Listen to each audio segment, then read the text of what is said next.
Yeah, man.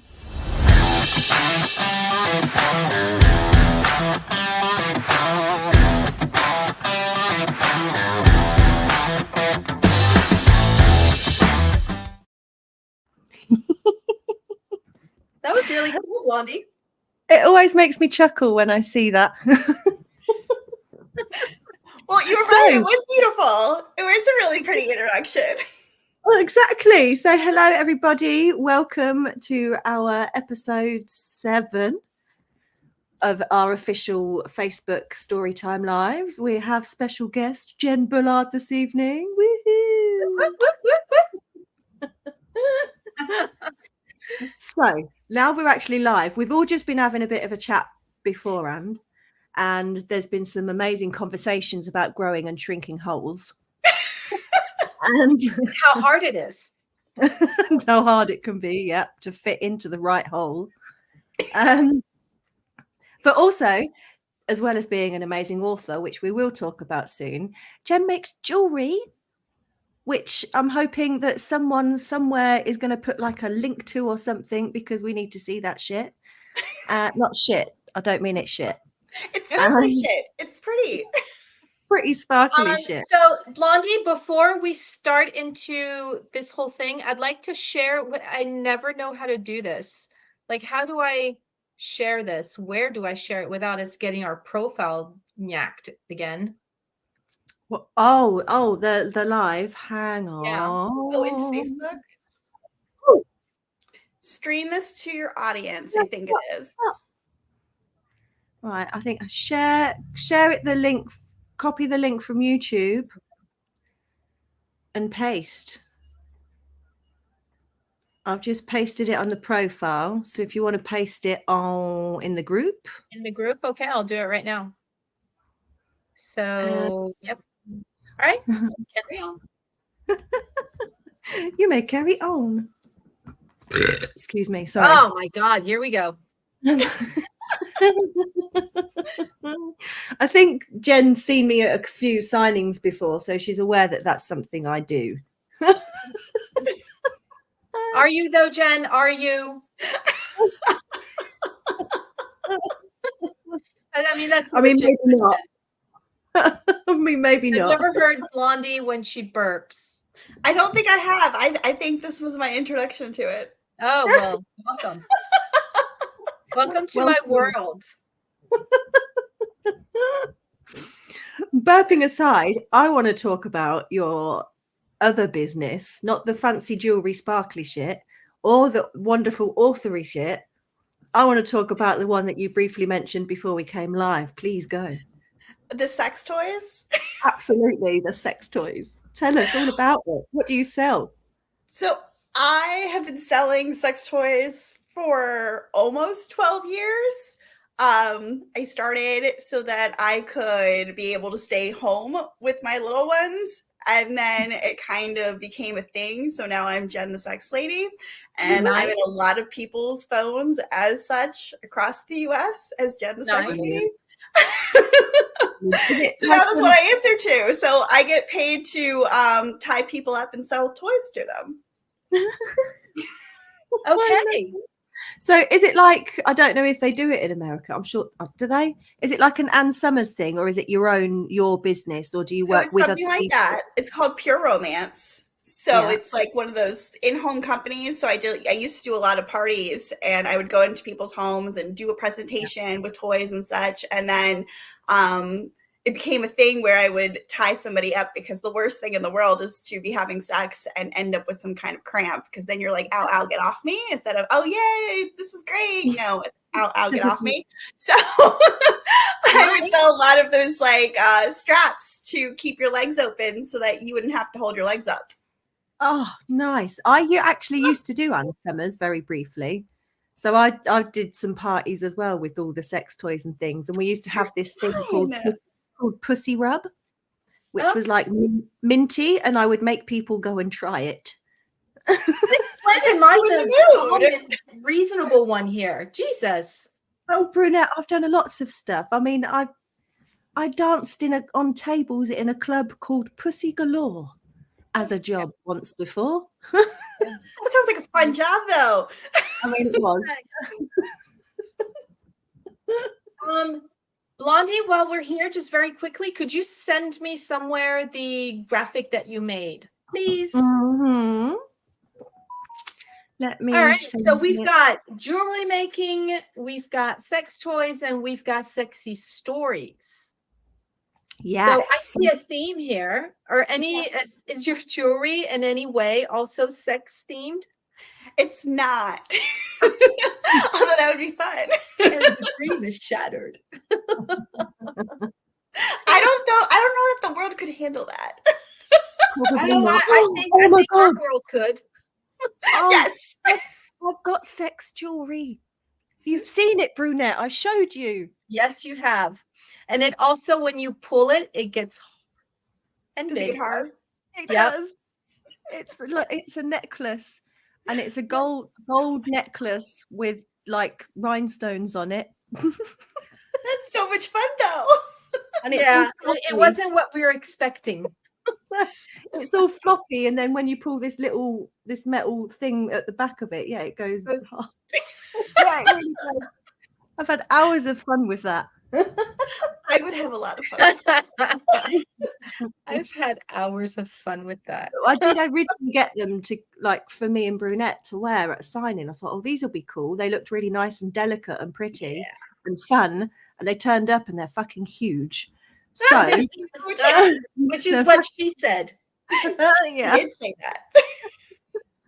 So we're actually going to give them away at the next signing. We've got 2, so we're actually going to give them away. So a lovely, lucky winner will have giant peens that go hard. Huge peen around the neck. So much fun. People would love that. I have a feeling. That's what we thought. Yeah. So what started you on the writing track then, from jewelry and sex toys to writing? So 2 years ago is like the month of my birthday, like 2.5 years ago. It was the month of my birthday, and I got this idea for a story. And I used to alpha read a lot, and I was, big in the reading world as far as like reading and things like that. And it was like midnight, and I wrote this prologue in half an hour before bed because it was plaguing me and wouldn't let me go to sleep. So I showed my husband and I said, tell me if this is shit. Because I won't keep doing it if it is. And he read it and he goes, so this came out of your head? And he was like, yes. And he was like, I know you read a lot, but this came out of your head. Like it wasn't like influenced by anything else. And I was like, no. And he was like, well, you obviously have to finish it. And so I did. And then it just, I think I'm on my 22nd book now. I just kind of went from there. Wow. Nice. That's How long cool. are your books? 120 to 130,000 words. Wow. They're long. Nice. What? Nice. They're big and thick, Blondie. Yeah. That's exactly where my head was at. I had a feeling. Oh, I missed it. What did I miss? Oh, so when I said they were 120 to 130 words, she started giggling, and I said, you're thinking about how big and thick they are, right? And she started laughing. For sure. Yep. Brilliant. So how many have you got out now? I'm about to have my 22nd out on the 17th. Fuck off. Man, we've been Some of them putting are in books co-writes. every other Some month. of them are Not like that solo, many. but 22 in all. I mean, there's 2 of us, and we haven't even done that many. We haven't even done half. Well, we're about half the way there. I don't sleep. It's fine. I don't sleep. I mean, yeah, we get that. It's fine. Who needs sleep? Yeah, I nap. I don't sleep. That's So what are you insane. working on at the moment? So right now, I finished Fight, which is a dark Omegaverse, and that's what releases on the 17th. And then I'm about 50,000 words into a dark Mafia book that releases at the end of August. So I tend to write about a book a month. Nice. Nice. Odette says hello, and she's also saying that the necklace could be a sub necklace. Yeah. It would. Hi, Odette. How are you today? Yeah, a little sub necklace. That would be actually very fitting. Would it? No, wouldn't it? No, I don't think so. Well, his penis is around her neck. He controls that shit. I mean, yeah, I suppose so. He could just go up to her and pull the little string when he's ready for And some. be like, I'm hard, let's go. You know what I'm saying? I mean, it could work, yeah. Anywho, so Fight comes out. Is it Fight a part of a series, or is it completely a standalone? Are there any nuggets in your books? Like, how does it work? So Fight is part of the Unhinged verse world that I'm creating. Nice. Not My Sin was the first book in that world. They can all be read like singularly, like they can all be read as standalones, but you see the same characters in the different books. So like I may end Not My Sin where I end it, but you'll see those same characters in Fight and so on. Right. So they're all intertwined really well. Right. Interconnected. Okay. We love that. Love that. Yeah, we do love that. So where would you recommend someone new starts with your books? My first book was Living Words. It's a dark domestic violence reverse harem, where she doesn't realize that things are going the way they are. He gaslights her. He tells her, like, he isolates her from everybody else. And then he starts to hurt her because she has no one else around. And then she starts a new business at a new company, and she finds a friend, and she starts shining a light on everything that's bad that's happening. She's like, listen, she was like, you wouldn't let anybody else talk to you like this, so why are you letting him do this? And so finally she wakes up and she decides to leave. And she has to kind of like go on the run a little bit because he turns into her stalker. That was the first book that I ever wrote. That duet is interconnected with Darkest Nights, which is my Dark Rockstar books, and you see them interconnected there.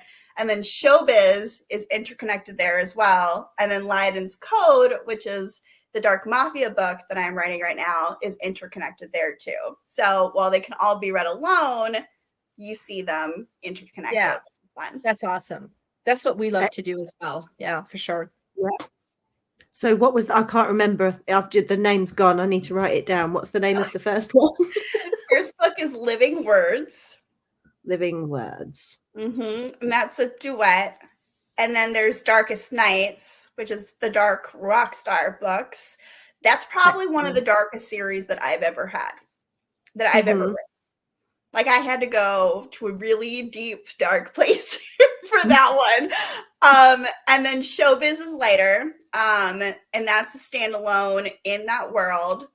And then Lydon's Code is going to be a dark mafia romance, but it's also connected. Beautiful. Beautiful. Okay, so where does Isabela fall in? Isabela is a standalone in a shared world that I did with other authors. And it is FFM, and it's teacher-student, and the couple is actually married.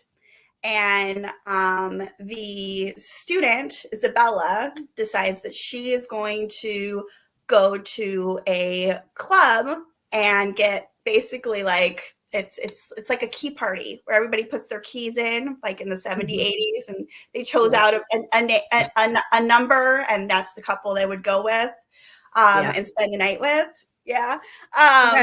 She doesn't want to lose her virginity in a way that she can't choose. And so, because her uncle is decided that he's going to sell her to his friend, and that's just what her life is going to be. And so there was a lot of abuse that has gone on in her past. And so she was like, no, I am going to lose it the way I want to. And so when he chooses when he goes up and he chooses the key, he finds out that it's his student. So that was really interesting how that all came about. But it is one of my favorite stories because there's no jealousy whatsoever. They're like, it's like, instead of just like adding a third, like she was the part that they didn't know they were missing. Is what Oh, it was. I love that. Mhm. Well, that's Yes. sweet.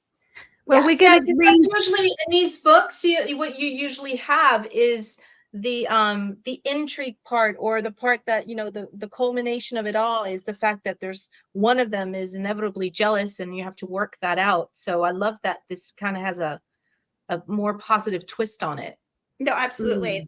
The darkness is more everything else that's surrounding them rather than the menage itself. Yeah, Because good. you've got, the fact that she is beaten badly by her uncle, the fact that the Gail, who is the teacher, kind of almost pushes her, like he almost bullies her in a way, because he's like, why are you here, in a sense? He's like, because she wanted to go to school, and she's always wearing baggy clothes to hide the bruises, even in 90-degree weather. And he's like, why are you doing this? He couldn't figure it out. And then when he realizes how bad things are, he feels terrible. He's like, I fucked up.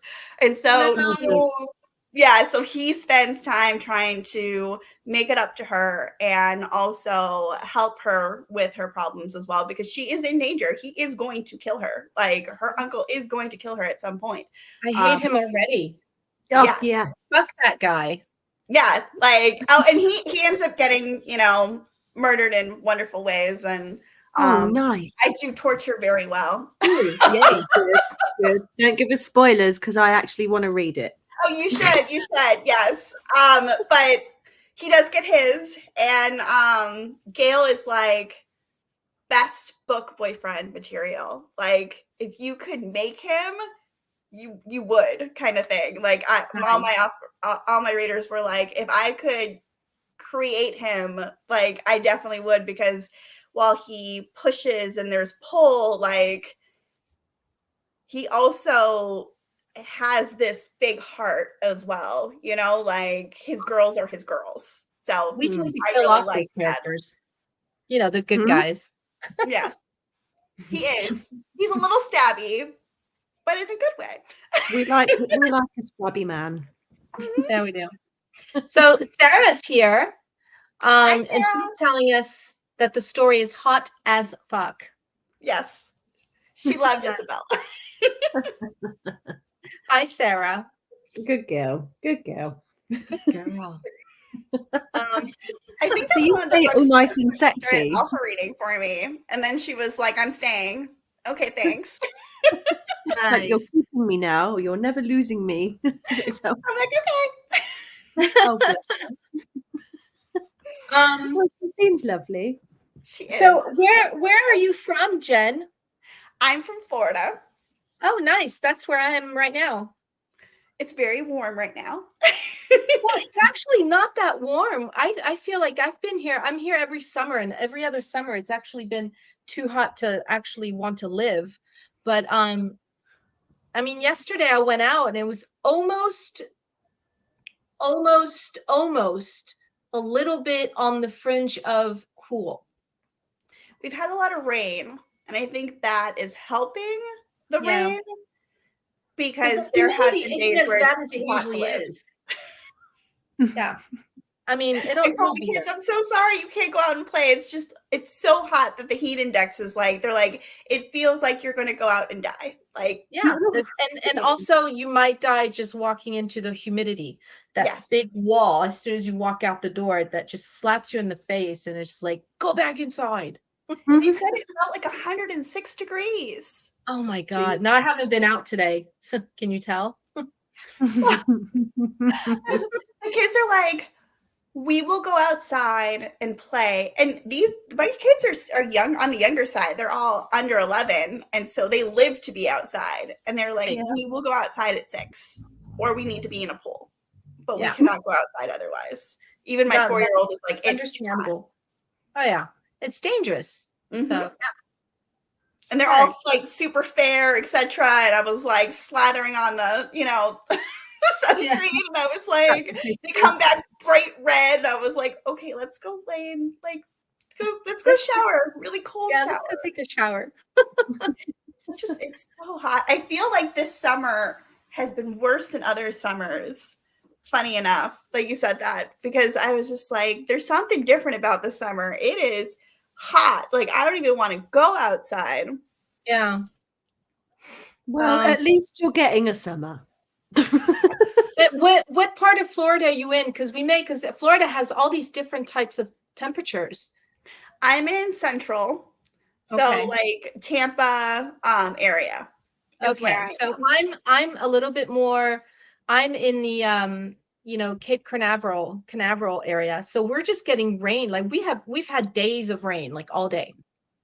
That might be what's keeping you cool. That might be what's keeping you cool, because we have like hit or miss, but we had a storm that was like rattling my doors. Yeah. It was so loud, and there was no rain. It was just thunder and lightning. And the girls were like, Mom, because I was working in bed and my window is right next door. And she's like, Mom, can you scoot into the middle of your bed? Because we are worried for your safety. And I was like, I'm not going to get hit by lightning, girls. And they were like, just scoot. Just do it. Okay. Just do it. They were very concerned. They were adorable. Sarah's in Texas melting her tits off. Yes, Texas is terrible. Oh yeah, well, I mean, and Texas just got hit by. It looked okay. So everyone was like, "Oh, it's a level 1. What's it called? What's this? Force 1 hurricane." But I mean, the whole of Houston was underwater. It's like, what? Yeah. That's insane. Are you okay, Sarah, over there? I hope so. I mean, if you're chatting on here, about rain from her, all I hear is how hot it is. We talk every day. She's like, Jen, it's so hot. I can't. Yeah. I think that Texas is trying to actively kill its citizens with its heat. Well, it has mood swings. I feel like Texas has mood swings. I tell her that all the time. She was like, it's cold today. I don't understand. And then it'll be like 140 degrees or feels that way. And I was like, just don't go outside. It's terrible. Perfectly fine. Okay, good. All right. So how about we start with the rich one? Jen, are you going to read with us? You're going to narrate with us? I can, if you tell me how. Yay. That would be fun. Do you have a copy on Kindle or anything? I can pull it up on Kindle, actually. Yay! That's why I put it up on my the rich one. We are on chapter 10. Yep. Yeah, that's why I had my computer out, because I was like, I think I'm going to need my phone today. I had a feeling. Okay, chapter 10. Yeah. So we always ask our guest, what would you like to do? Would you like to read the female dialogue, the male dialogue, or would you like to narrate? I could do the female. There's a lot of narration. I like to look and scroll ahead. I cheated. You cheated. I mean, to be fair, there is a lot of narration in this one, but it's cool. There is, man, because River is starting to think about shit. So, Yeah, just so you know, Petal is our fairy loving hippie, everything's lovely and wonderful. Witchy. So feel free to adjust your voice for Petal. Also, contrary to what Blondie does, they're all from New York and not from Texas. Oh yeah, I've got an Ev word. Ev's got a sentence. I love doing Ev. Okay, so do you want to do male or do you want to narrate, Blondie? Well, you usually narrate, don't you? I mean, because we usually do doesn't mean we have to. I mean, I can. I don't mind narrating at all. Yeah, no, you can narrate because I get to be Ev in this chapter. All right. Let us see Ev. Okay, everyone. So for those who are following along, this is chapter 10 of The Rich One, which is book 1 of our escort series. So, Blondie, want to do a little recap? I knew that was coming. I fucking knew it.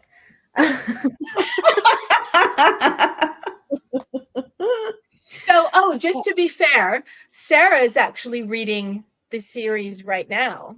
She told me. Did she?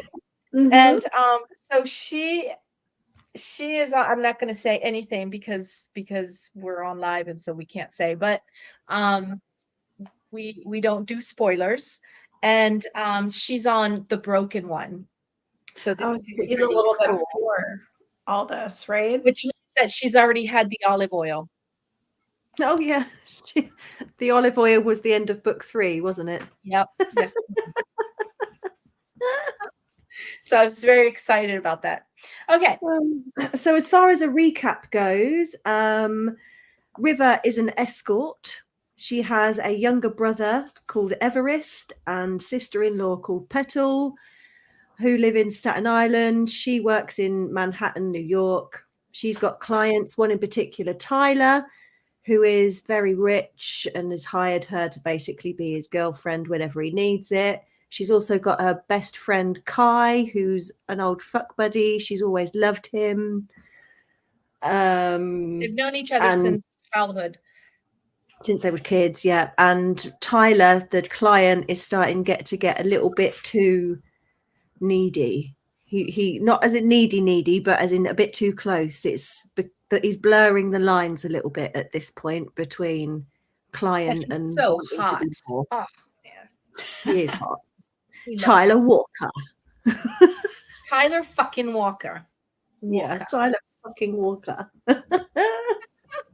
So that's where we're at. Oh, and also at some point she did have a slice of her thigh cut out, and she by this madman that was a client who licked it and spunked all over her while she was bleeding out a little bit. Jen's like, ooh, that's nice.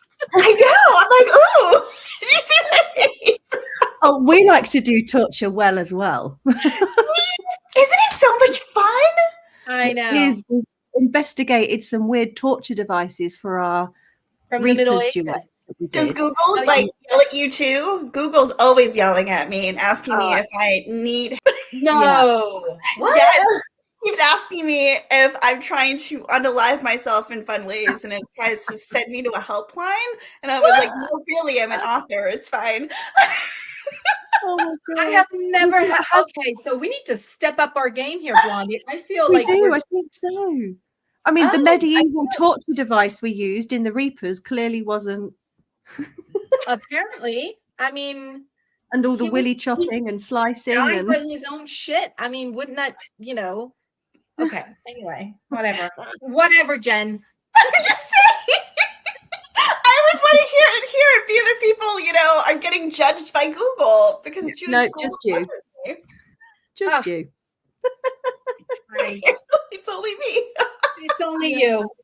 I think you broke the barrier. We did. So, chapter 10, darlings. Yep. Here we go.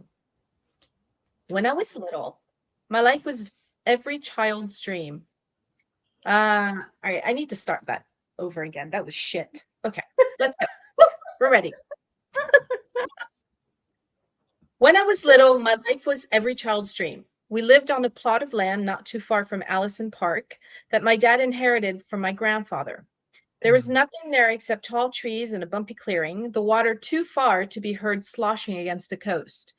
Our parents weren't always like this. They came from middle-class homes, even went to New York University, which is where they met.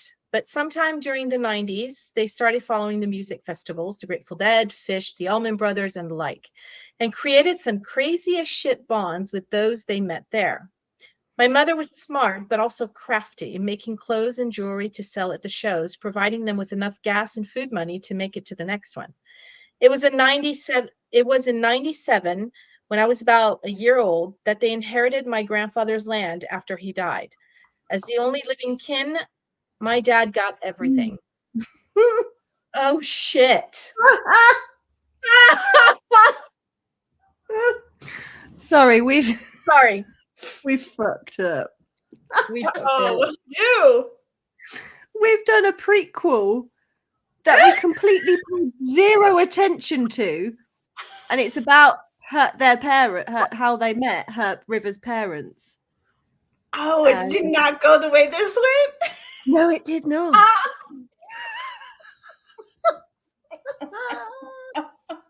So we need to change a few more things.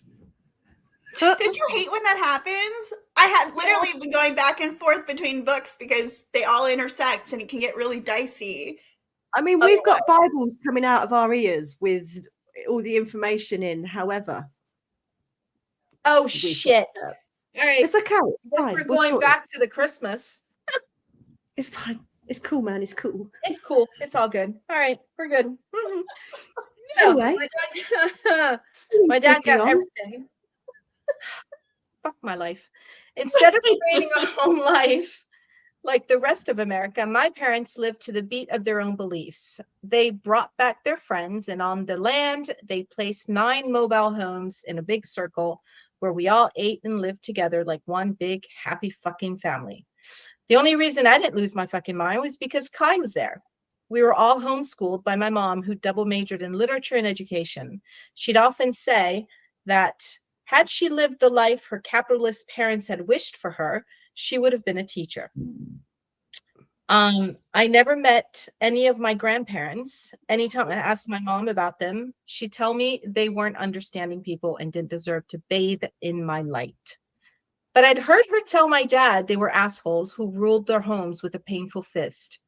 Despite all of my wary feelings toward the way my parents had chosen to live their lives, the one time of year that I always loved was the Harvest Moon Festival. It was an all-day affair where we planned out our time. God, I'm such a horrible narrator. Why do you make me do this?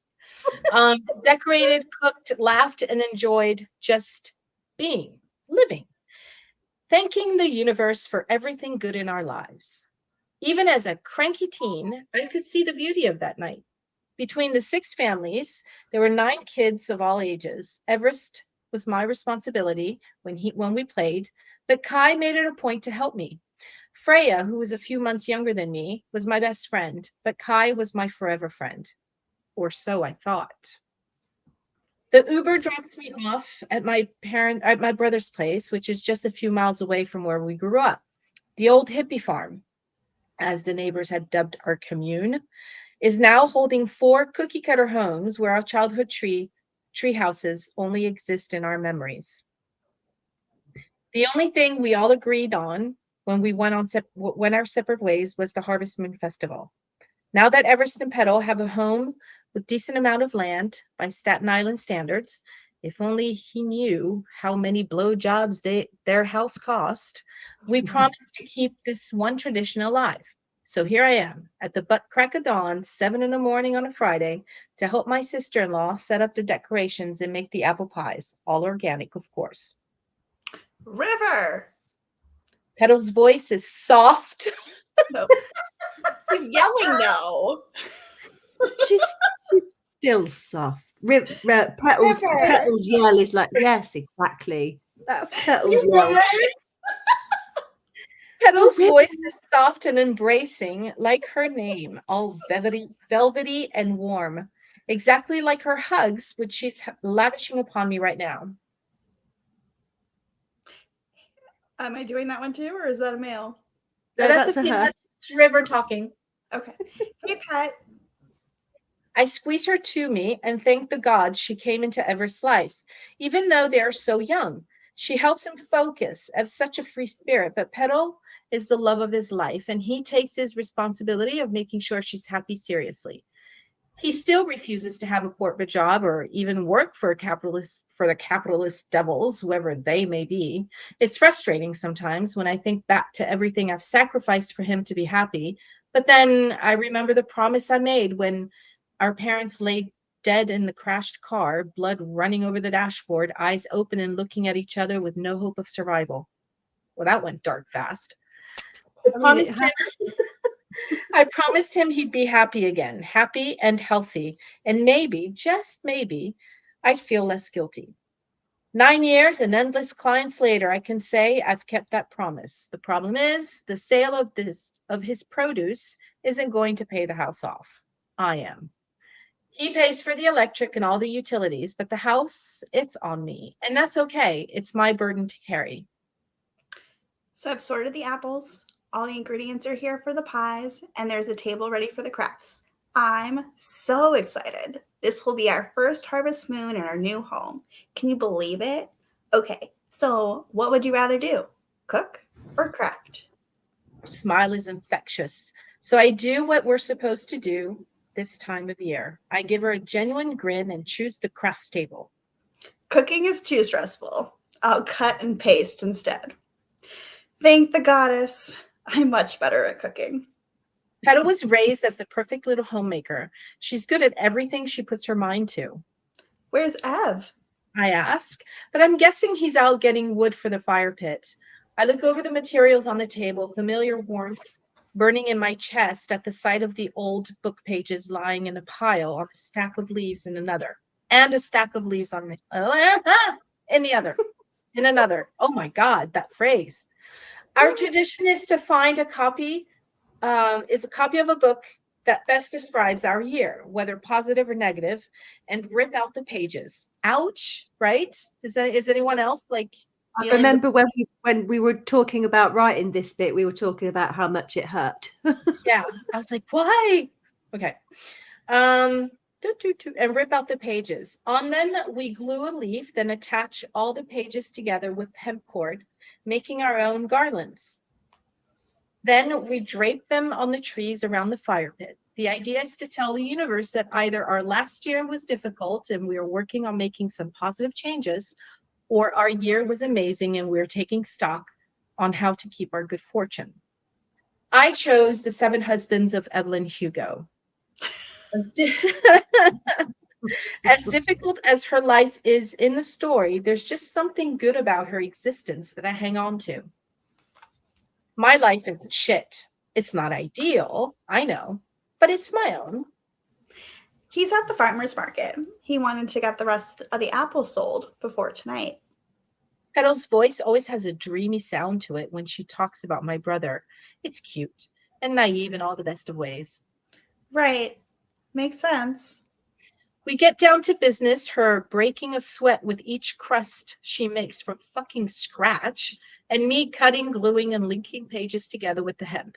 It's mindless work, almost all muscle memory from our childhood, but it allows me to drift away into my thoughts while Trey Anastasio, the lead singer of Fish, bounce out lyrics on the mostly upbeat AC/DC bag. Jesus, the memories his voice provokes almost brings tears to my eyes. I work fucking hard at pushing away the images of my parents to the deep, dark recesses of my mind.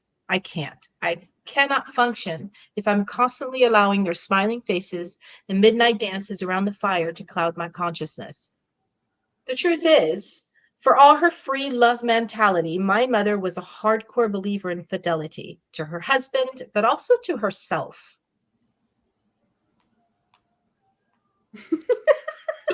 All right. Be true to who you are, River. Yourself is the only thing that belongs to only you.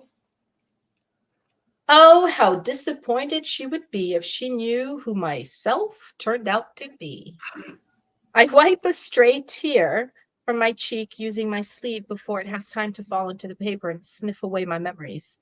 Today is about new beginnings, about taking stock and planning for the new year. Today is about celebrating life and everything it has offered during the plentiful months before the proverbial hibernation season begins. Having fun, Rose? Oh my God.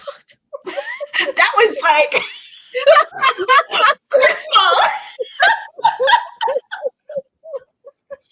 I'm so high, my thigh slams into the table and I curse at the sudden pain. What the fuck, Kai? Nice. I place a palm on my battering heart and give him a look that could cut off his balls. He's used to it, though, and it doesn't even faze him. And don't call me that. This time I whisper yell, glancing over to a blissfully unaware petal who's placing her apple slices around and around with a satisfied grin on her pretty face. Why not? Are you ashamed of your boyfriend? Again, they're from New York. Just saying. He says that last word like it personally offends him. Shut up. It's not like that. I rub at my leg, trying to ease the inevitable bruise that will be there tonight. Page 6 begs to differ. He leans in and whispers in my ear, the hurt so clear it jabs a dagger straight to my heart. Wedding bells are in the air. Then he's gone, and I struggle to get... Jen, are you okay? Isn't she hilarious? Like I'm supposed to concentrate. Wedding bells are in the air. Okay, where am I? Where'd he go? hang on. Wedding bells are in the air. And then he's gone, and I struggle to get breath into my lungs. Hey, sis.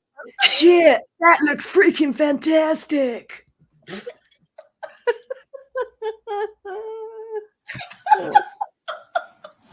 For context, he's probably high. Yeah. He sounds Everest's a bit of a stoner. it. See, okay.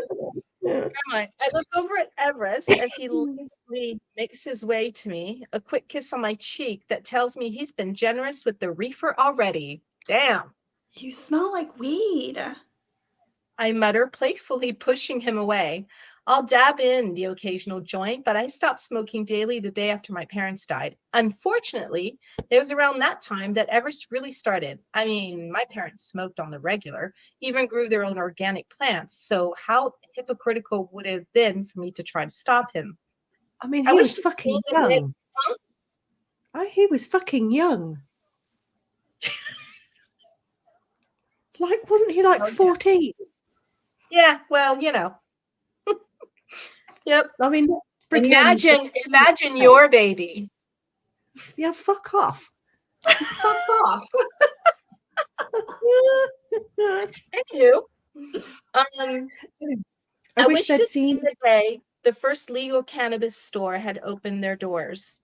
They died 4 days before the official legalization of marijuana in Denver. 4 fucking days. That I do, big sister, that I do.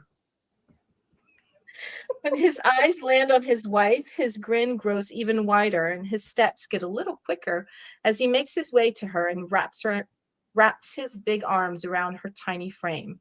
I watch like a fucking voyeur as they whisper sweet things to each other, their bubble so firmly in place, it's almost disgusting. With a sigh, I turn back to my task, and from the corner of my eye, I see Kai tilting a bottle of beer to his lips. It's only 10 in the morning. I don't actually care. But fuck, I love his voice. Celebrating our stand being sold out. Those apples were a huge success. His eyes bore into me, staring at me like he's trying to figure me out. What? Why are you looking at me like that? My fists punch into my jean-clad hips and I cock my head like a petulant child. No reason, really. He takes another sip, his eyes still on me. Just trying to figure out when you sold out to the big man. Oh, this again.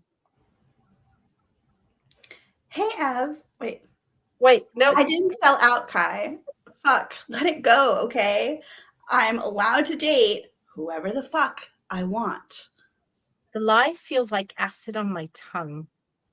Hey, Ev, did you know that fucker is going to ruin Harvest Moon? River here is going to golf charities and big uppity galas with none other than Tyler fucking Walker. He's talking to my brother, but he's looking straight at me with a challenge glinting in his eyes, daring me to deny it, pushing me to fight him on this. He wants to be wrong. No, That's not possible. Hang on, Kettle's Bubba. confused voice doesn't break the silent fight Kai and I are having. She's in love. My sister-in-law's comment is cut short by a voice I haven't heard in months.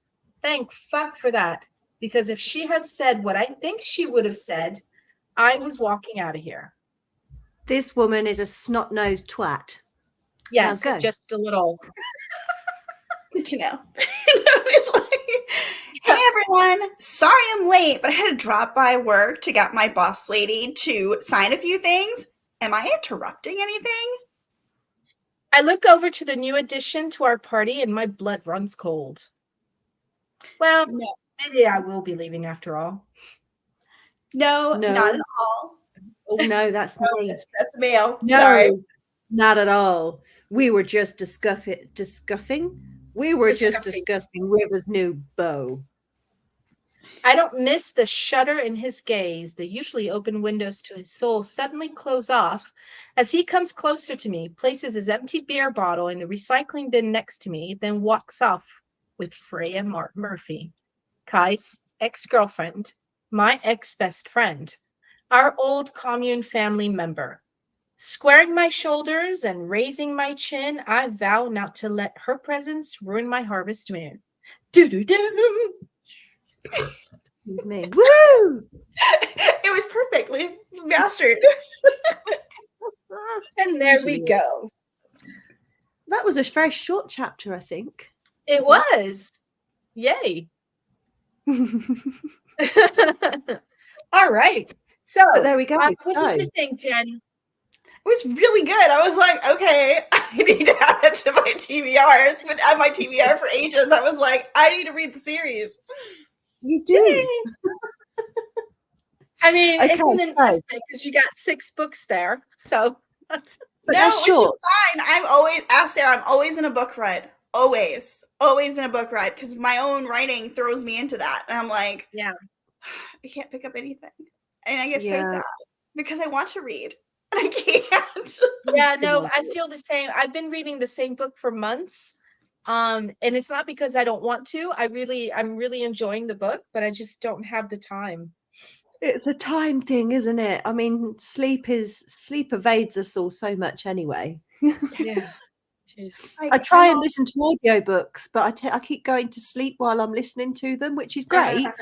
But also, I can't remember a fucking thing I've listened to, and I have to start again the same place the next night. That's Oh, why you know what? I have the same problem. Because my mind wanders. Yes, same. So I'm Yeah. not paying any attention to the story. my mind wanders. I'm the exact same way. That's why I was like, Yeah. audio is hard for me to listen to. Yeah. Absolutely. Okay, so now we're going to Bella. get into FFM.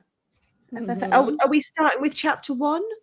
Do we want to start with chapter 1? We can. Well, that's up to you. We can either go for something else if you think there's another more enticing chapter, or we can begin with chapter 1 if you don't want to do anything too spoilery. Or Well, I was trying to figure out if we wanted to do a sex scene or if we wanted to start at chapter 1. well, whatever Well, you Odette want. listens Whatever you to fancy. audiobooks while you're cleaning. But see, Odette, here's the thing though. I clean, and so my mind just kind of wanders off. Like I'm thinking about 110 different things, and then I realize that I haven't heard the last 10 minutes of what's going on in my ears. That's So me. yeah, I'm kind of jealous of that. Yeah, so that's why I have to read because the audio is really hard for me. My mind will wander. It's one of the reasons why I like podcasts, like listening to podcasts and like or listening to like trainings and stuff like that. It's hard for me. I have to be like, okay, I'm gonna listen to this like for 15 minutes at a time and then I have to break. But it takes me Absolutely. If I need things, I'm like, if someone needs me to do something, I'm like, I need it in writing. Otherwise, I won't. It won't register. I need it in writing. I need to be able Sarah says the club scene. Oh, the club scene. Okay. Oh, is that a bit saucy, Sarah? It's weird saying Sarah, by the way. I was gonna do where he spanks her in her office. Ooh, we like a spanking. So are we clubbing or spanking? How do we feel about spanking? Oh, Oh, we've got olive oil and public fucking. I mean, we've got olive oil and a big old butt de-virginizing. So See? yeah, we like all the things. Yeah, I was thinking chapter 18. There's nothing like super spoilery in there. It's literally that's like some like school drama, and she goes to visit him at work and they have sex. So Well, chapter 18. So chapter So 18. Gail. So that's just his- a quick question Mhm. for context. Please reassure me and tell me this is not high school. No, it's college. Oh, thank fuck. I just had a moment. Mm-mm. No, it's college. She's like 19 or so. He's in his 30s. So it's not like ridiculous age gap, but there is age gap. And she really wanted to be able to be just far enough away that like that her uncle couldn't be like, I'm going to walk into your room. You know what I mean? Like, you're staying with me, etc. So she has her own place, etc. And so this is after the club scene. They're like getting their relationship kind of more established. And there's like some drama at school. Do you want me to read, or do we want to like split up? What do we want to do? Anything you want to do. This is all about you. Yeah. I mean, I can do girls this time if you like. Just can you give me the chapter? Yes, chapter 18 in Isabela. Oh, Isabela. Isabela, chapter 18. My chapters are on the longer side. I'm going to warn you of that. I mean, a fair few of ours are. That was a relatively short one, to be honest. Yeah. Okay, good. Because I love his name. That's very French. We would pronounce it Gaël. Yep. So I have it more as Irish because Gail. I was going to say it's Irish to me. I have a thing for Irish men. I do not nice. know what it's about, but a lot of my virility of it. Irish. I'm a long-time Boyzone fan, so I obviously have a thing for Irish men.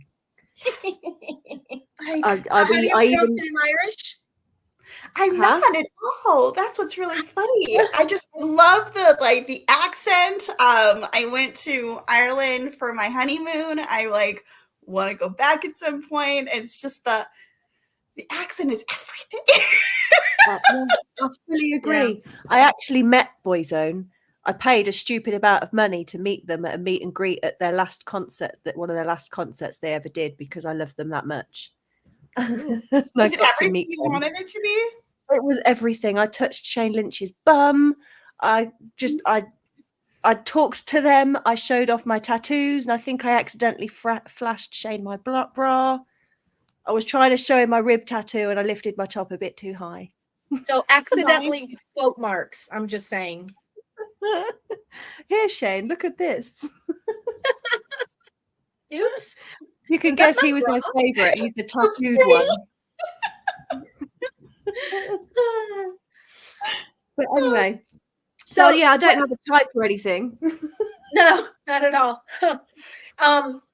So how do you pronounce it in Irish then? Gail. So almost like Gail. Yeah, Gail. So I pronounce it as Gail, almost like the girl's name, but not. I have a thing for writing people's names differently than normal because there's so many names that you can end up with. So one of my female characters is Serenity, but spelled Cerenty. So Gail. You just want readers to be like, fuck, how do you pronounce that? So yes, so I got a lot of that, and I was like, it's like Serenity, like serene. Liaden is another one. That is Serenity. She's like, Serenity's funny because she's like this badass character, like who likes to hit people with frying pans when they piss her off. So that made me laugh. I was like, there's nothing serene about her. Okay. Nice. Okay, so do we want for me to narrate? Yeah, man. You narrate. Sure. Okay, Blondie, be you ladies. at the mail. Do you want to do the mail? I want to do the mail. I'll tell you what, Brunette's got a fantastic, sexy voice for men. Okay. Mine just sounds like I'm being a dick, but Brunette actually sounds quite sexy. So who's being the male? Brunette, are you being male? Oh, it doesn't matter. I can be male, sure. Okay, and then I can narrate. All right, so chapter. So just to be clear, Blondie, you're doing the female. Yeah, man. Okay, man. I hope Isabel's from Texas. So do I. She is one of those like those unaffected like voices where like you could be from anywhere, if that makes sense. Okay. Well, So she's from Texas. So Texas works. All right. Yay. Okay. So chapter 18, Isabela. And so the I stuff in chapter 18 is him, isn't it? Yes. It's in chapter 18. I is Isabela. Oh, and, why does it say is? It says Gail for me? Let me hold on, because there was this little issue where I'm gonna have to download it. In my arc, that was the chapter that was messed up in it. So hold please. Oh, we've just both downloaded this from Amazon today, and 18 is Gail. I just remembered that was the chapter that formatted funny. You know how format sometimes is weird? Yeah. All right. So now we're in the right one. So yes, Gail is I. And then you'll see Isabel and everything. So okay. Brilliant. So chapter 18, Gail. I watch out of the corner of my eye as Issa starts walking taller beside me as she sinks deep into her thoughts. Wait. Nope. So this is 17 then. My bad, because that's where the sex is. So we are in 17. So we want to go to 17. We want to go to 17 because let me just move forward and make sure that this is. Hold on. Give me a second. Because they messed up all my chapters. So my chapters are no longer. 17 is Isabela. Yeah, yes, that's what I've got. Isabela. I'm just let me search Spank. Hold on. I know. Really ridiculous, but I'm searching Spank right now, so I know that I'm in the right. Same thing. It's like we stress our guests out. You know, we did the same thing as Steve Hudson. Remember, we had to search out. Yeah, man.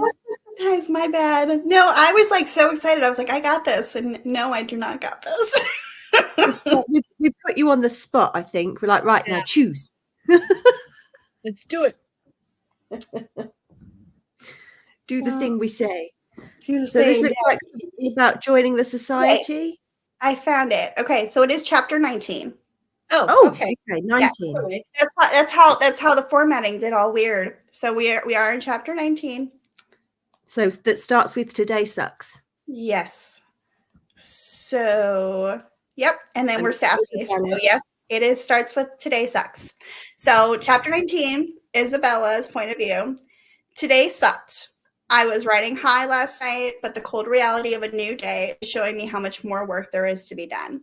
I stared numbly at the email on my computer this morning that states that the board of Cohen Security and Communications will be unable to meet with me until next Friday.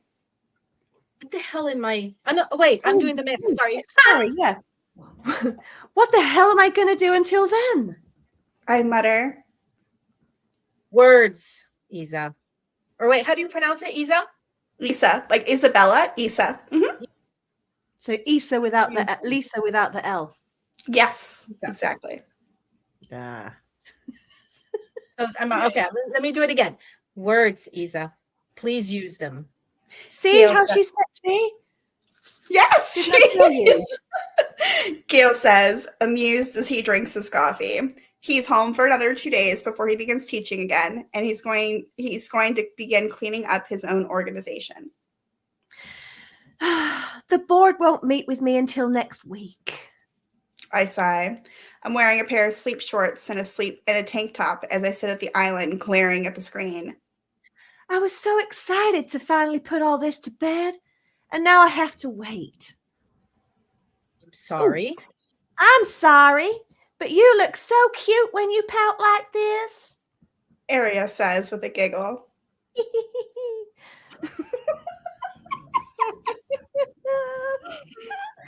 These people want to pretend they have all the power, agree to the date, and then throw all of your evidence behind your arguments. I agree. She is cute. Gail smirks. The two of them make me blush, shifting my weight under their attention. Do you have classes today? I do. I mutter, glancing at the time. My class starts in an hour. All right, hold on. Who's talking now? That's So you're me. going to go to class, ignore any stares, and then start planning what you're going to say to the board to sway them to your side. He says resolutely.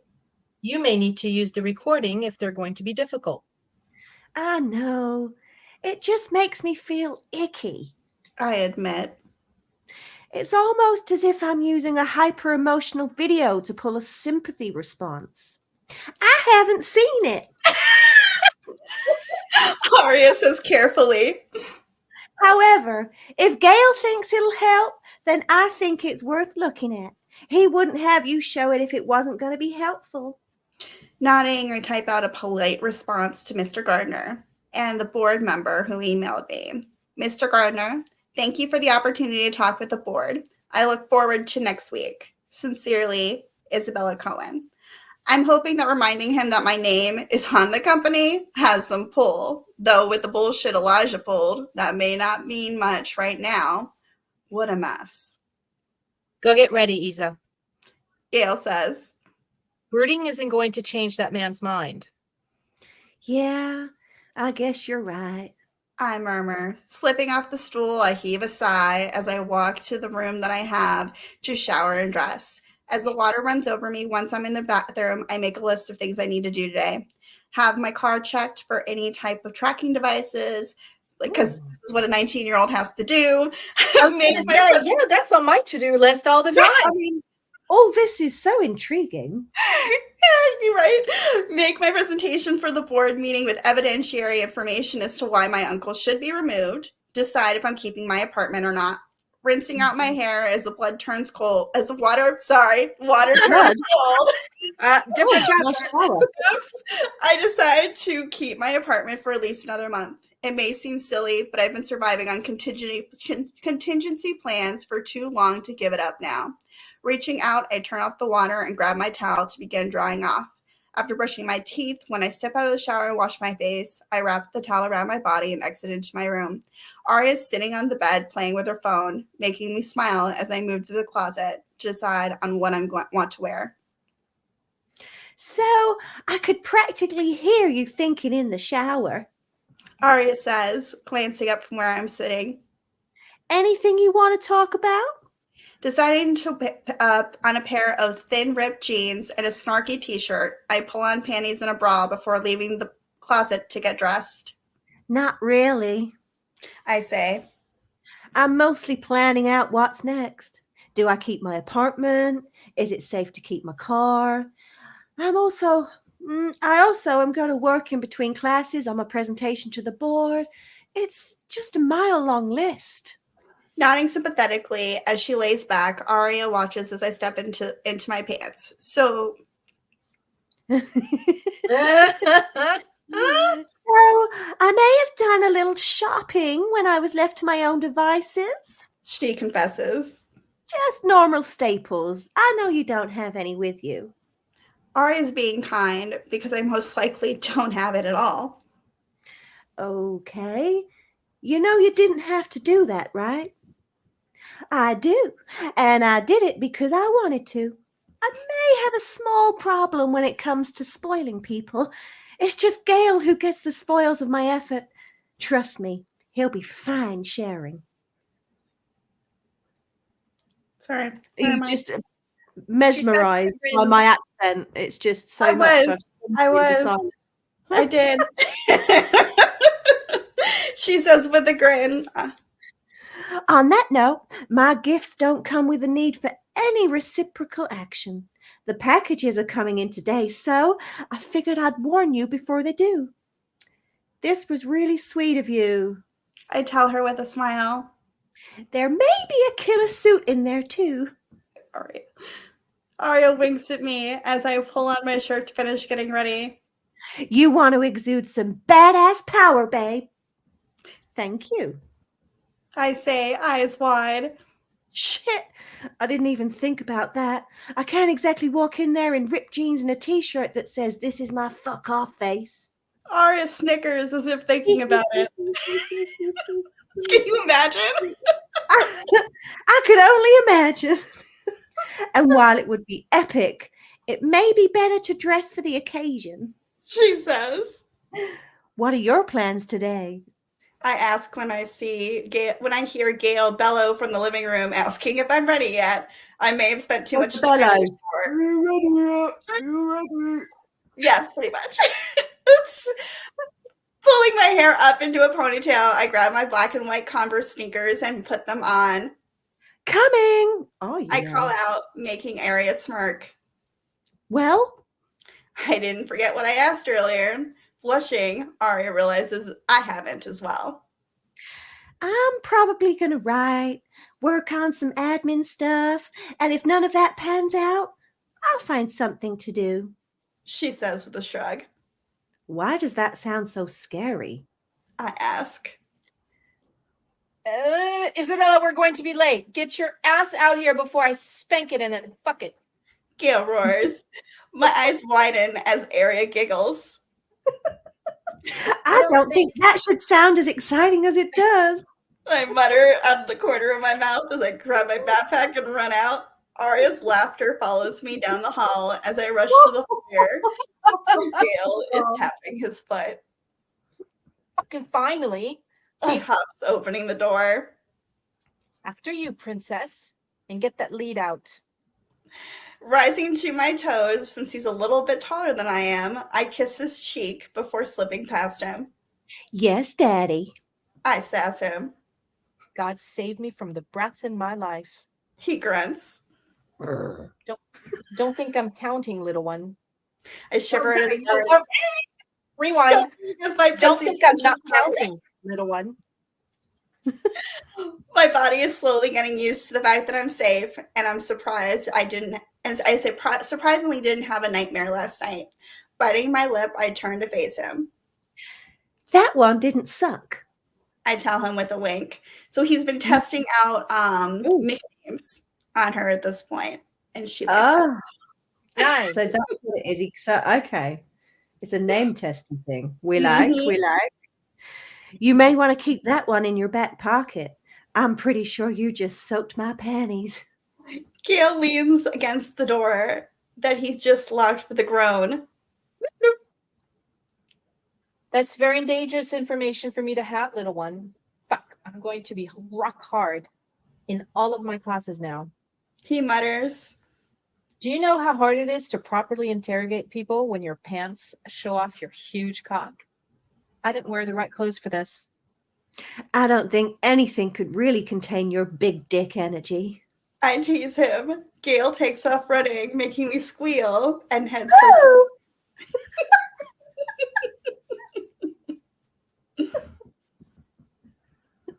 Sorry. Oh, is that me? That's you! Nowhere is safe from me. Nowhere is safe from me. Me. It reminds me of books with masked men in them, and then my panties really are destroyed. Gail catches me around the waist, lifting my feet in the air as he spins me. You're thinking about something dirty, aren't you, little one? God, you're practically panting from my cock. Whimpering, I wrap my hand around the soft, strong arm holding me. You have no idea. I gasp. Holy fuck, I think you just unlocked a new kink. I shouldn't be thinking about any of this after what I just went through, yet I writhe against his body. I have a break between classes. Oh, wait, is this me? Yeah, it is. Yeah. I have a break between classes at 2 in the afternoon. Come see me then. He growls in my ear before he sets me down. Fuck me. I whisper, hoping that my legs will hold me as I ease away from Gale. As I scurry to the passenger door, he just chuckles as he follows me to open my door and assist me inside. Could I do it myself? Absolutely. Am I enjoying his chivalry? Fuck yes, I am. Gale continues to tease me on the way to school, smirking because he knows how much he's affecting me. We agreed that I wouldn't need a guard, though he wants to text me to text him periodically. That was done. Holy crap. Wow. That was a hard one. Right? You saved my phone number? He asks as he pulls into the parking spot in the teacher's lot. Yes, Daddy. I respond, pushing the button to release my seatbelt. Do I even want to know what I'm saved under? Gale asks, pushing open the truck door. As I lift the strap of my backpack to my shoulder, I shake my head. Nope. Have a good day, Daddy. I say with a grin, getting out of the car. Gale's dark, low growl makes goosebumps pop up on my skin. Damn, now I'm going to imagine all the ways he maybe punish me later as I walk to the class.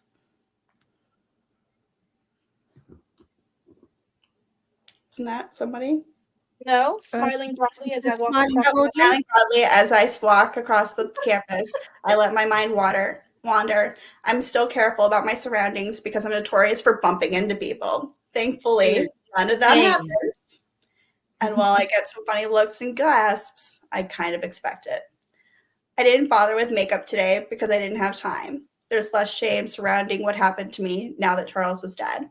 No one will ever know what he tried to do either, not until the details are released in a press release later this week. Even then, Gale said he wasn't going to release my name. Slipping into the building with my psychology class, I walk up the stairs to the auditorium it's being held in.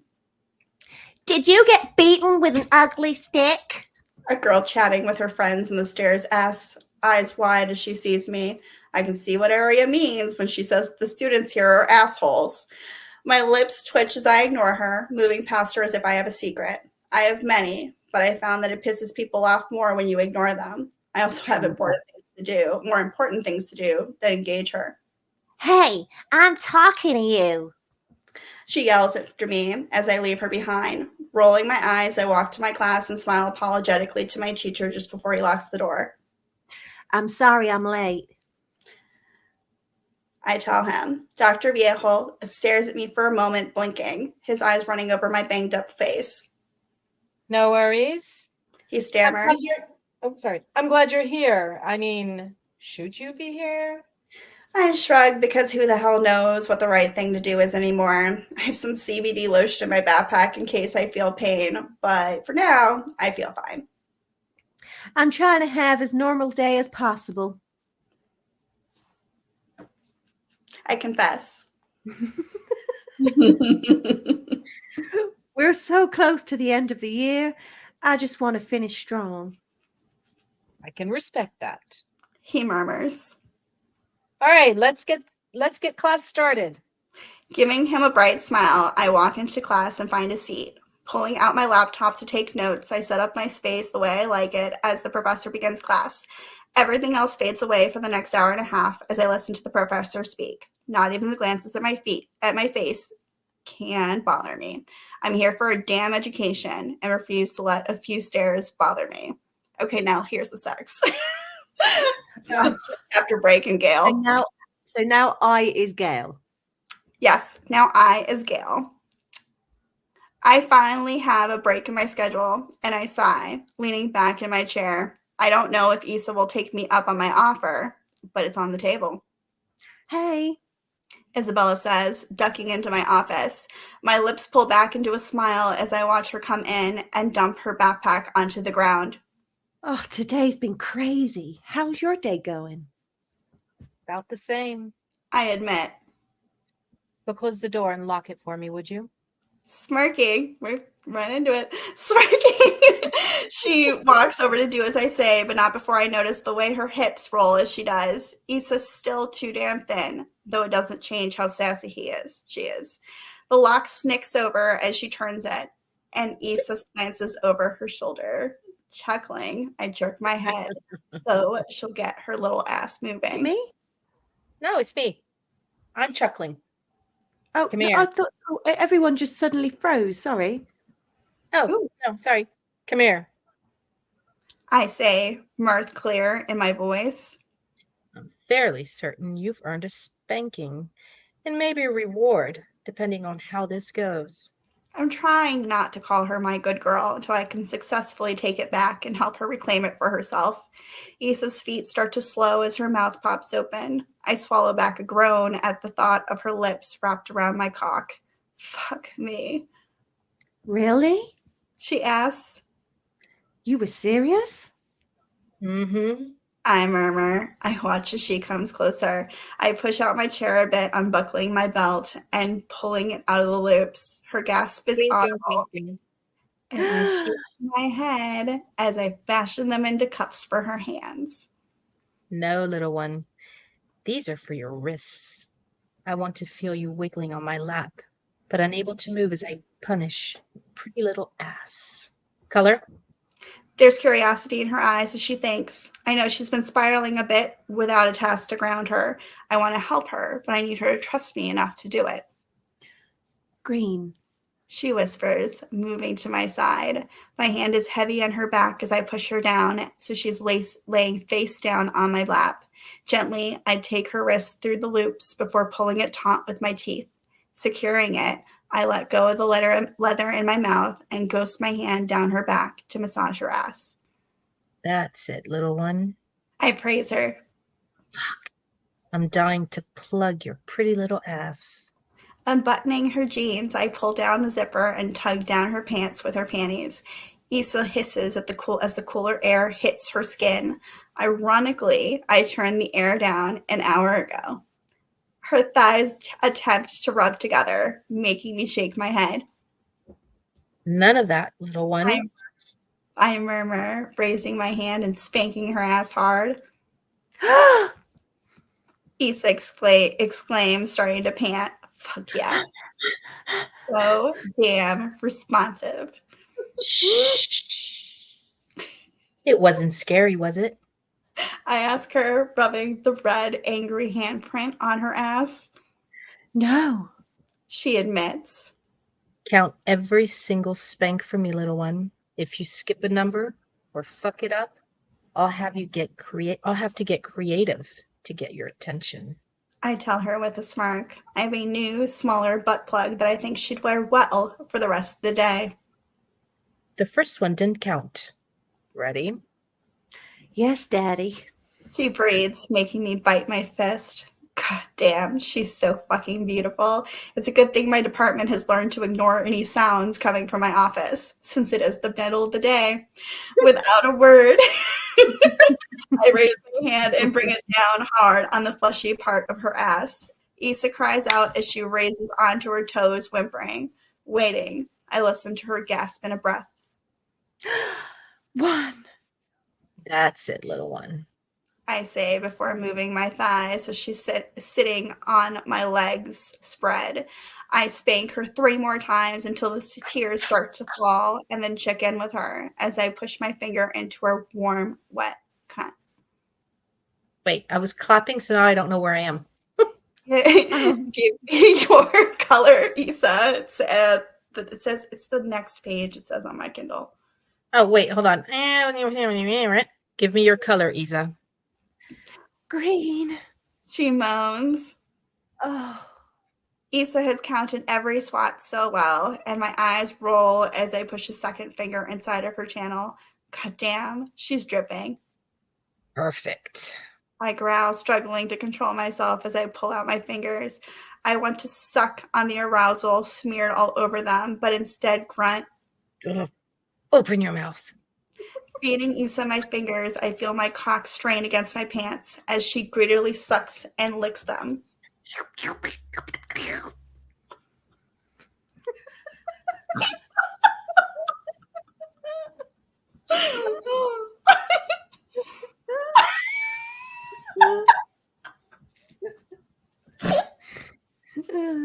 So many sound effects for a sex scene. It's brilliant.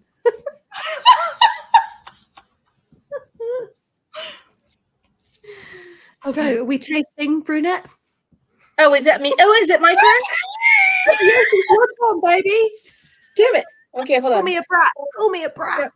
Taste. Remember your number. Is that it? Just how much you love this. Damn it. You're Taste fine. how much- I did too. taste how much you love this. Such a beautiful little brat taking your punishment. I rumble. Issa whimpers as I pull my fingers away. Remember your number. That's the only warning she receives before I spank her again. Her gasp and cries don't keep her from continuing to count until I push her cheeks wide and spank her clit. Oh, God! She cries out with a shudder. Didn't think I'd like that so much. Not after. Frowning, I flick her clit to get her attention. Color. I grunt. Not after what? Yellow. But a good yellow. She pants out. Charles did that to me, but it was awful with him. I swear, she hadn't already killed him, I would do it myself. I still wish I could have killed the bastard myself, listened to him squeal for mercy. Forcing the haze of red away, I remind myself this is part of taking back Issa's sexuality, showing her how things can be. I want to do it again. I tell her. Number? Issa dutifully counts for me, making me smirk. This may not be a good game for someone who is a human computer. I'll just have to get her to stumble for me. I'm glad I enjoy a challenge so much. Her cream stains her thighs by now, and I spank her clit before alternating between that and finger-fucking her cunt. Finally, Isabela stumbles, mewling as she comes for me. Fuck! I want more! She cries out. Her thighs are a trembling mess, tears streaming down her cheeks, and she's twitching from her orgasm. Do you think you can take a plug for me now, or before I fuck you? Sorry. I ask. I've pushed her hard as she says no, her word is law. I don't know her limits well, so I'm learning as we go. Sliding my fingers out of her still spasming cunt, I allow myself the luxury of sucking off her release. Groaning, I hope she says yes. God, she tastes incredible. Can I see it? She asks, her chest heaving from exertion. Smiling, I pull out the desk drawer and open the new box. Showing her the plug, I enjoy his eyes blow wide with excitement, even draped over my lap. Yes. I mean, I want to try. That's it, little one. Fuck. I may blow my load in my pants just thinking about this. You're so damn sexy. I groan. Jesus, why is sorry. that so hot? She whispers. I'm pretty sure she didn't mean for me to hear, so I smirk as I pull out the lubricant. It's still a decent size. I'm nowhere near punishing her ass. It's such a pretty shade of pink right now. Coating my finger in the thicker silicone lube, I push a finger. Can you tell that I'm a sex lady? I push a finger into her puckered hole. Issa's eyes roll as she whines, and I rub her back. So fucking tight, Isa. One day, you're going to take Arya or myself in your ass. She really wants to have some fun with you, but it's all on your own. It's all on your timetable, little one. I coo. Quickly, I push a second thick finger inside, and Issa moans. A knock on the door makes her head snap over her shoulder, and I shake my head. No, we're good, beautiful. The door is locked. You're taking my finger so well. Stay quiet and take one more before I plug you. I whisper. Can I help you? Oh, sorry. Can I help you? I call out. I continue to stretch her walls as I pull out a clit sucker, grinning evilly as I turn it on and place it over her clit. Issa makes a strangled cry, struggling to take quiet.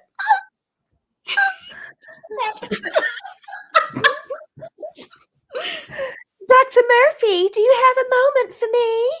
A girl asks. God, I think it's the same girl from before who isn't in any of my classes. Fucking Issa's ass with my fingers deeper as I play with her clit. My lips purse as I look down at her. No, I most certainly do not have a moment for you.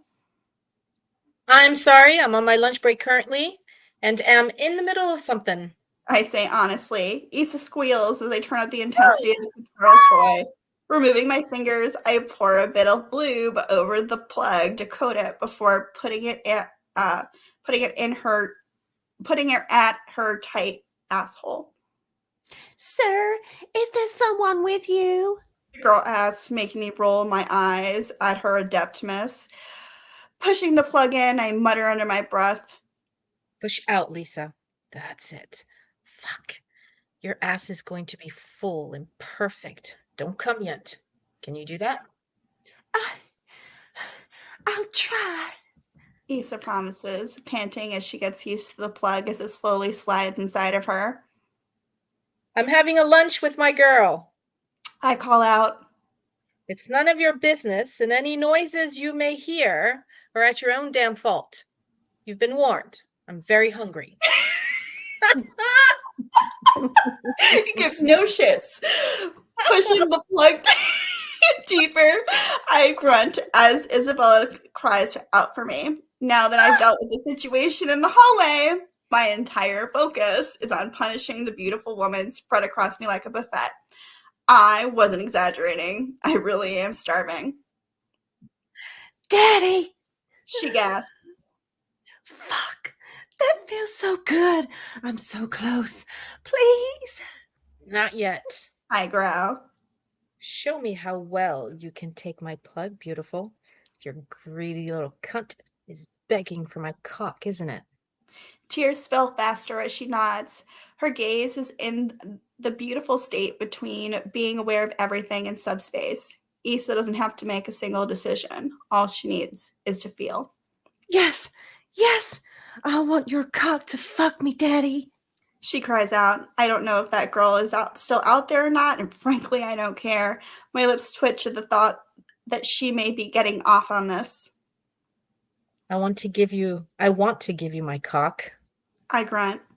Your ass looks so perfect as it takes this plug. Fuck. Watching it sink deeper into you makes me think of nothing but what you'd look like taking my cock. When I fuck you, it'll be hard and wild. Can you do that? Yes. She mules. The plug slides home in her ass and I spank it. Isabela cries out as I bring my hand over her thighs, ass, and finally her clit as I remove the toy from it. I need you, Isa. I confess, helping her stand on shaky legs. Shoving down her pants a little more, I push her back down so she's leaning over the desk, her wrists still behind her back. I wish I could bounce around my cock while watching ourselves in front of a mirror. I want to see her face. I'll have to find another way, I guess. Standing, I open my pants, shoving them over my hips as I release my cock, fisting it as I grunt. I admire how pretty and puffy her cunt is. My crown is red and angry, pissed I made myself wait for so long. Arousal drips from my cock, reminding me that Issa is on birth control. A part of me wishes it'll fail when I fuck her. God, she looks so gorgeous with her stomach round with child. Dragging my cock through her wetness, I make sure to bump the tip against her clit. Daddy, I want your cock. Please. I don't want to wait anymore. Issa begs. How badly do you want this, little one? I ask. How desperate. I'll die without it.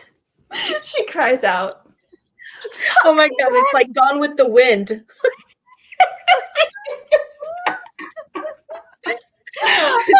Wind gone wild. Gone with the wild wind.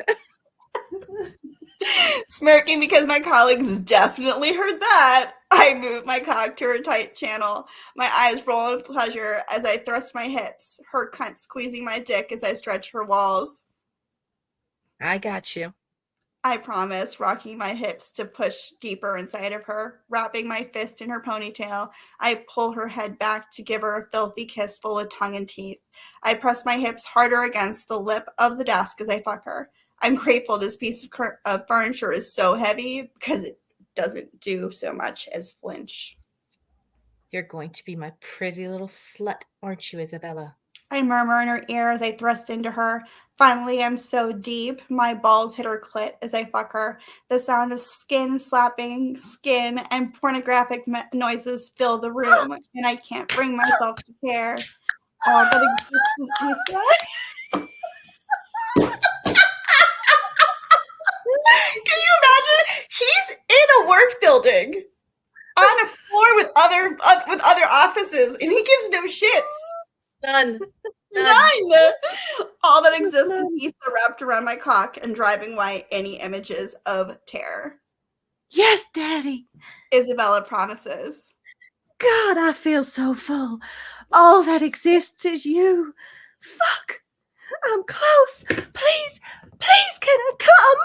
It's like I'm in the wind XXX. Kissing her with my face wrapped in her hair. She's arched perfectly as I bend my knees to fuck her.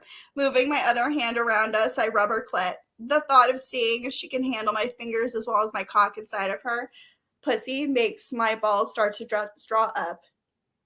You make me feral. I whisper against her lips. Come for me, pretty girl. Drench my balls so I'll smell like you all damn day. Keening, Isabela shudders as she comes for me, her pussy squirting all over my shaft, and she strangles it. Burying my face in her neck, I inhale her unique scent as I grunt, my back spasms warning me that I'm going to come, and my vision blackens as I find my release. God damn, I love you so much. I groan, shuddering. It takes us some time before we can even think of moving, and I hold her against me tightly. Color. I ask, kissing her as I whisper words of praise. Green and sleepy. She giggles. You can have an iced coffee on your way to the library, but only if you take a water bottle from my office. I murmur. Yes, Daddy. Isabela says happily, and I release her hair as I pull out of her tight, warm channel. Pulling out some tissue, I sit down and carefully clean her up before releasing her wrists and massaging them. Was anything too much? I ask as I pull up her pants. Isabela whips her head around as she looks down at me and then at me, and I smile at her. I worked so hard to get that plug in there, little one. I think you should keep it in until we get home, don't you? She squeaks, making me chuckle. Go use the restroom before you leave. I don't want you to get an infection. I tell her. How do you even know things like that? She hisses as she goes to the attached bathroom. I shake my head as she closes the door, and I adjust my clothing before sanitizing my desk and spray room freshener. When she comes out into the room looking more put together, I jerk my head to the refrigerator I keep. I note the color in her cheeks. Even though she fixed her hair, she still looks very well fucked. You're going to remember me every time you move, aren't you? I ask, feeling proud when I hear her gasp as she bends down. Between the plug and her spanking, she'll be sore. Your cock would leave an impression on anyone. Isabela sasses as she grabs a bottle of water. I don't need it to leave an impression on anyone but you and Arya. I tell her with a grin. Have a good day. Please remember to eat. She looks like she wants to say something, but nods. Who takes care of you? She asks. I don't usually eat till later. I guarantee Arya will find her way here in the next hour or so with food. She's been feeling a little twitchy lately. I say. Issa purses her lips, thinking. I noticed that too. It's nothing a good spanking and edging can't cure. Oh. It's nothing a good spanking and edging can't cure. I reassure her, making her giggle. This entire floor hurt us. She mutters. The color stains her cheeks hotter, making me walk over to her and kiss her roughly. Her lips are swollen for my attention, marking her as mine. Do either of us care? I ask. Isabela giggles. She shakes her head. Not in the least. She says. I have to swing by the math department, and then I'm getting coffee before I head to the library. I know she's making sure I know her route in case anything happens, and I hate that she has to think like this. While most of the known people who want to hurt her have been removed from the world of the living, there still could be someone out there that I haven't thought of. Hey, I'm going to be fine. She murmurs, lifting onto her toes to kiss my cheek. I really love how easily she does this. All right. I sigh. Text me when you get to the library. Issa picks up her backpack strap, pulling it over her shoulder as she nods. Aye, aye, Captain. She says with a salute as she walks out the door. So naughty. I mutter with a chuckle as she leaves. Life is definitely not boring, and it never will be with Arya and Issa in my life. I like him. I do like him. He makes me so happy. I love Gale. I think I'm going to very much like him. Oh, very exciting. And the entire building heard. I think that's the best part. He no shits. Does not care. Just none. Yeah, no, But that's how we like them, huh? Oh, yes. He's just pleasing it all about his woman. And fuck everyone else. As long as she's happy, he's happy. Well, not literally though, because that would be bad. Yes, I mean, don't literally fuck everyone else. So he's fun. I love him. I really enjoyed writing it too. Like, and all the fun intrigue that ended up happening. Because can Isabela be read as a standalone or? Yep, Isabela can be read as a standalone because while does it give any spoilers to any of your other series? Is it in it or just no? It's completely a standalone, so you can read it and not have to worry about anything else, which is really nice. It was written in a shared world with other authors writing party stories, but you don't have, but they can all be read alone because of the fact that we all had our own stories. So the thing that was the shared thing was the party with the keys. Mm-hmm. Okay, so this brings us to, actually, it's a great segue. This brings us to our shared world. Yeah. Which is exciting, right? We're going to be in the same kind of world going on. The auction. So, the auction. Are any of the characters, is yours already out? Mine is not yet. Mine is out in September. Oh, like us. Okay. Mm-hmm. Oh, yours is yours just before us? Are you just before us? I don't know. Maybe. I'm mid-September. I want to say like this. You are literally the one before us. So you are 2 weeks before us. Oh, yay. So then, yes, I am. I have not started writing it. So if you are, then you're ahead of me. But I've not started writing it. That's August. We're writing two at the same time at the moment. That is one of them. But we've got a release at the beginning of September and a release at the end of September. Because when we planned, we're like, we're fine. It's fine. It's fine. It's totally fine. It's all fine. It's all fine. So Biden's Code comes out at the end of August, and then 2 weeks later is my auction book. So brilliant. Yeah. And the auction book is actually FFM too. And it's going to be Dad's best friend and stepsister. So that's kind of taboo and fun. Stepsister. Yes. Because the father passes away and the mom remarries. Oh. Nice. Mm-hmm. And that sounds rather interesting. Way to still stay in connection with her. Nice. Mm-hmm. Nice. So I have to see. I haven't read a lot of FF, so I'm really interested in kind of popping my cherry for that. I've started once. I started just a plain FF, and while I'm not against it, it just wasn't for me because I liked the description of the man because that gets me. Whereas where there was just two women, like there was nothing for me to go, oh yeah, that's. Do you know what I mean?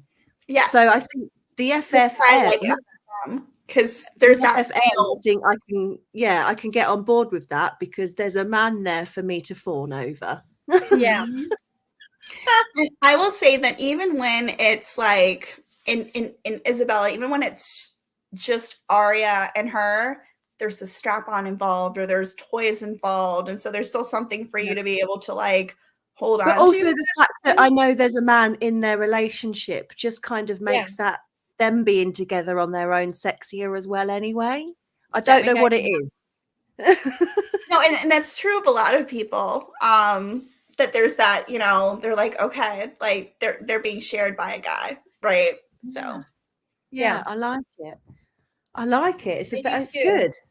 Yeah, because I mean, I didn't think I'd massively be into it. That's the first. I mean, I know we've only read a chapter and there's no actual FFM stuff going on. However, I already get the vibes from it, and I like it. Yay! Absolutely. Yeah, you still see like that relationship with Arya and like the banter and the teasing and yeah, they're like real good.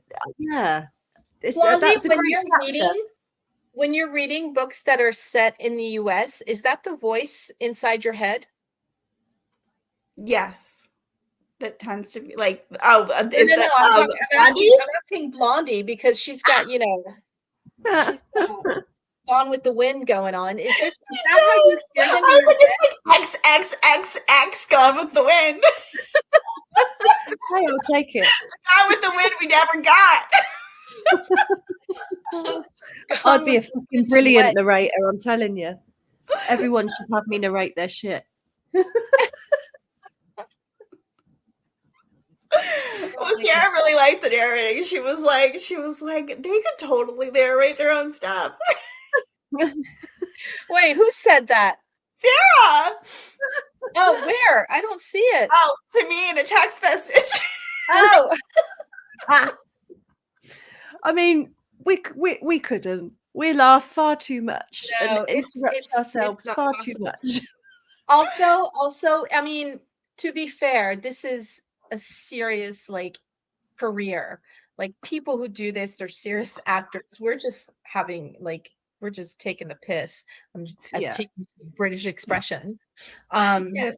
I love that expression though. I don't know what it is, but I use it in my books too. And I was like, this is British, but whatever. I'm not allowed to use taking the piss because it is so British. We've got to edit out my Britishness quite often. Yeah. That's why once in a while we have a British character so she can, you know, let her. We've actually got a British character in our auction book. Our male is British, so I get to be fully Brit with him. He's called people twats already and wankers, and it's brilliant. Oh yeah, I call people twat waffles quite often in my books, so that's we love a twat waffle or a cunt waffle. It's also just as effective. It's just cunt waffle. Oh, what was it? Twatosaurus. I have used well. That's nice. I like it. I like it. I'm like, that one makes I love me the way you say twat as well, bless you. It's a twad. No, it's a twat. It's a twat. Twat. Yeah, I'm always coming up with new and fun like ways to insult people in books. Yeah. Nice. I mean, we like it. Inventing words.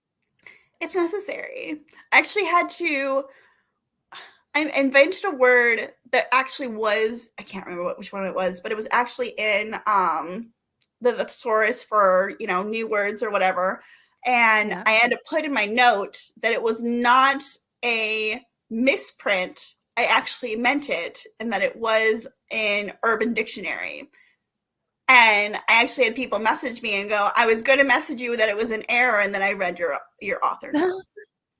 Well, we originally wrote, it's not even a thing, Jake-ass for a guy called Jake, and he's a dickhead. So we called him, we wrote Jake-ass. He's being a Jake-ass.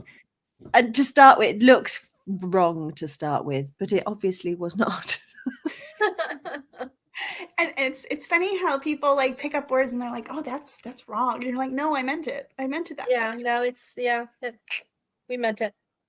Yeah, but it's kind of weird now because people can go on Amazon and, and correct mistakes that aren't mistakes, and that can really screw us over. It does. I have something in my books that says, if you see an error, please email. To be fair, any we've had actually have come via a message or an email. There hasn't actually been that many, which is nice. And it's usually when it's just sort of just comes out where we've missed a few, but then we get it changed. But I don't appreciate the emails. I really do. Yeah, I appreciate it.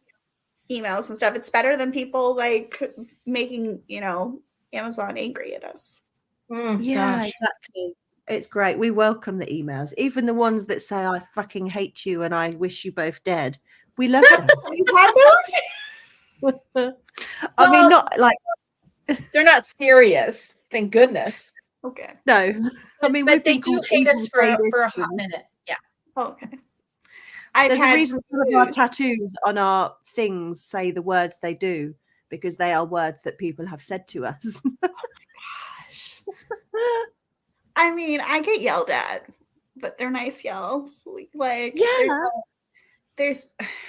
I have really weird triggers in my books. One is penis Picasso, because I mutilated some penises and not We've done that too. We have a dick in a box.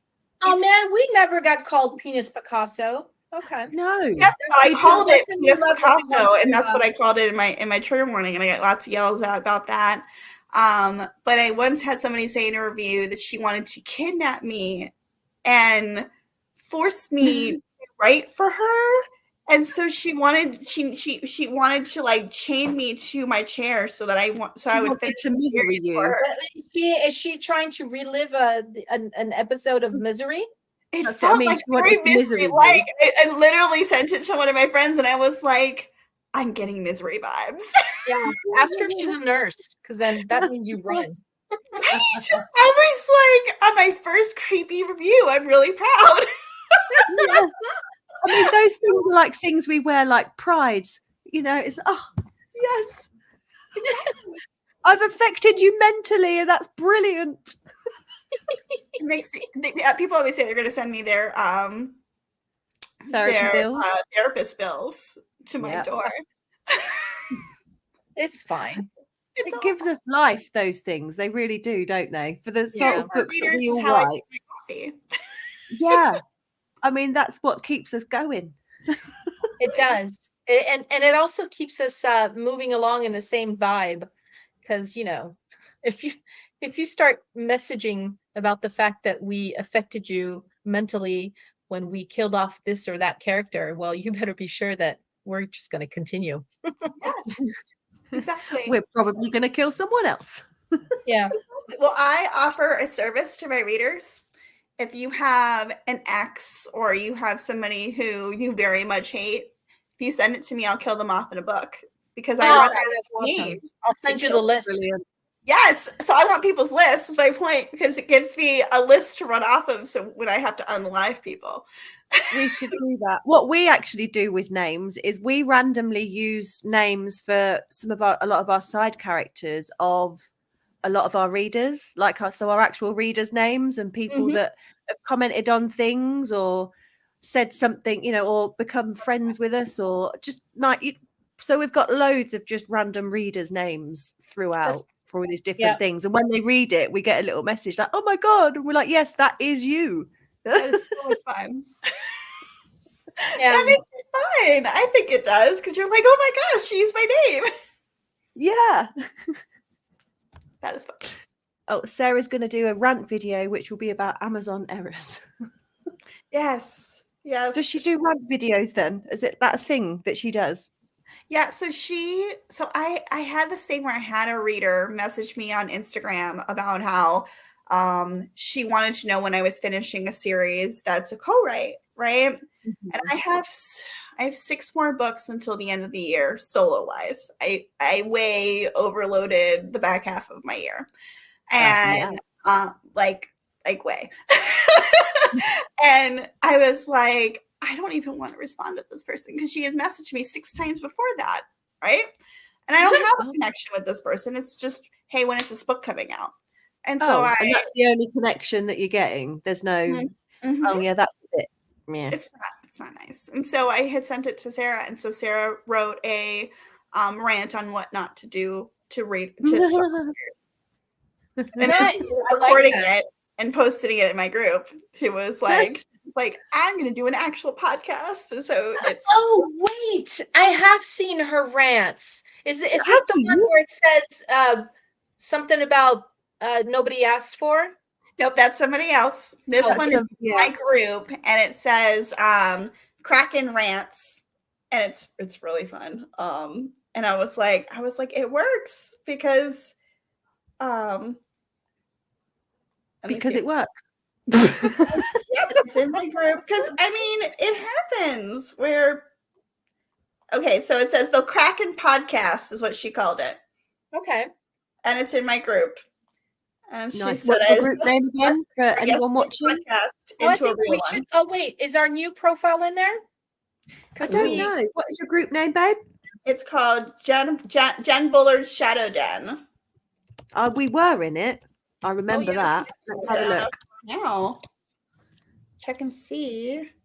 I can't even Jen, find you know it. that every time we do a release party, we have our lives. You should definitely join us for that. Those are fun too. Yes. At first We're they not scared in me. I was Jen, babe, we're not in your group. No, well, we got kicked out. Yes. I'm adding. Do you know what a mixtape is? Yes, I know what a mixtape. Can I just ignore the question? Yes, I will accept it. I hate filling forms in. Yes, I will. Yes, I know what a fucking mixtape is. I am old enough to have sat there with my stereo next to my bed, pushing the play and record button at the same time when listening to the radio so that I could get my favorite song on a mixtape. All right, and you're in. Yay! Yay! Amazing. We were in before, yeah. That's poo. But yeah, we'll let you know about our next release party. It's actually probably going to be a bit of a double whammy, and it will probably be a similar sort of time to not long after your release because we're so close. Yeah, which is fine. It gives me a chance to like pop it back in so that people like read, but I'm excited. I love writing FFM, and funny enough, it ends up happening a lot in shared worlds. Oh, well, there you go. It's your new thing. It's my thing. Yeah, right? So, I mean, it makes me happy. I think when I do I did Wicked, the Key Party, and that was with Alicia.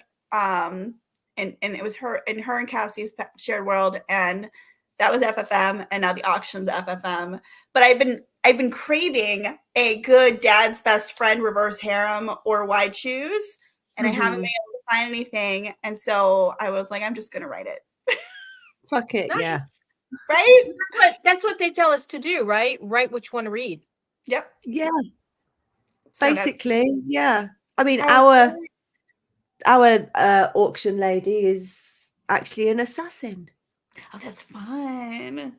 I love female badass characters are just fun. Oh God, we love them.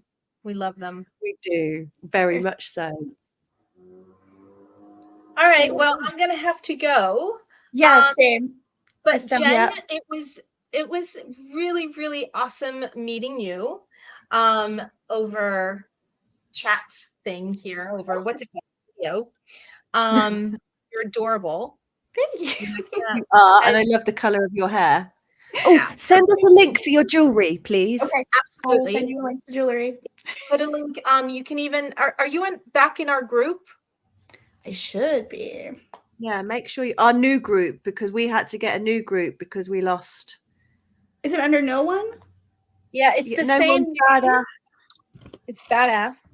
No one's badass readers. Yeah. There's 388 people in it. Yeah, you're in it. Okay. Yeah. Yes. Okay. As soon as I found out, I made sure to like hit join. Oh, good. Yeah, because I mean, we had like 1,200 people in our group. We were really happy because plus it was very organic. Like it wasn't anything where we invited, so it was slow going. But we felt like, wow, this group is active and it's awesome. And then we were just like, okay, we are no longer admins in our own group. That's so frustrating. Fuck you all. What happened? I didn't even find out what happened. We got our actual Facebook account got suspended when it was something to do with joining StreamYard onto Facebook, which is why we now no longer connect it directly to Facebook, and we only go through YouTube and just share the YouTube link now instead. So because I don't think Facebook liked the third-party app thing, even though it had been working for months. It suddenly went stupid. And then it did the same thing when I tried to do it a week later from my personal profile, but I managed to get that back. But considering our Facebook profile was and is technically against their terms of service because it's two people and not a real name, we've got no argument about getting it back. That's so frustrating because I use StreamYard a lot for jewelry parties because this way I could actually record it and then stream it in later because a lot of my parties were like 8 o'clock and I'm like getting kids to bed and whatever. And so this way I had good lighting, like I can show things, and then I would have it recorded and I would just stream it in. But you have to do all this crazy stuff now in order to be able to get anything to stream. So you just do the YouTube thing. It's a lot easier because it's a pain now. And it's so frustrating. It really is. Because for a while you could stream directly into your Facebook group as well, and then they stopped that. So you could only do it to the profile, and then it all went wank. But it's fine. There's like a page, but even that they're pulling, and you can't do it to a page unless your page has been a page for more than 6 months. Yeah. Oh wow. I mean, our page has been going. Luckily we've managed to keep our actual page. Yeah. But it was our physical profile and our reader group that got fucked up the arse with a rusty fish fork. Yeah, and it hurts. It hurts because, you're on a roll and people are used to, the things that you're doing, used to seeing you, used to seeing your name, and then all of a sudden, boom, we're done. Yeah, I mean, even just a couple of days ago, one of the authors that we're actually in another shared world with finally found us a couple of days ago, and this new profile's been live for a couple of months now, and she's only just discovered that our old one's fucked. And so, like, how many people just don't know and think we're ignoring them? Yeah, it's so frustrating. I mean, if they're sending us, we don't talk about the person who does the others. Wait, are we not supposed to? Oh, okay. I'm sorry. No, she's on about the other the rant thing you were on about. Yeah, that's why I was like different person. I'm sorry. It's okay. It's fine. It's fine. It's all cool. Anyway, thank you. You need to go home. You are home. You need to go and do things, don't you? I do. It is now 11 o'clock at night for me, so it's almost bedtime. I'm lying. I won't go to bed for another few hours, but 11 o'clock is most people's normal bedtime. Yes. Yeah. I'm gonna go eat something and get some writing done. All the things. Well, Jenny, it was amazing talking with you, and can't wait to see you soon. Sounds good. Yeah, feel free to schedule make yourself sure to put your link, darling. the link to the book, link to your jewelry. Yes. And a link to your sex all the toys. Things. Yes, I will send you all the things. All right, babe. Thank you. Bye. Bye. Bye. And thank you for joining us.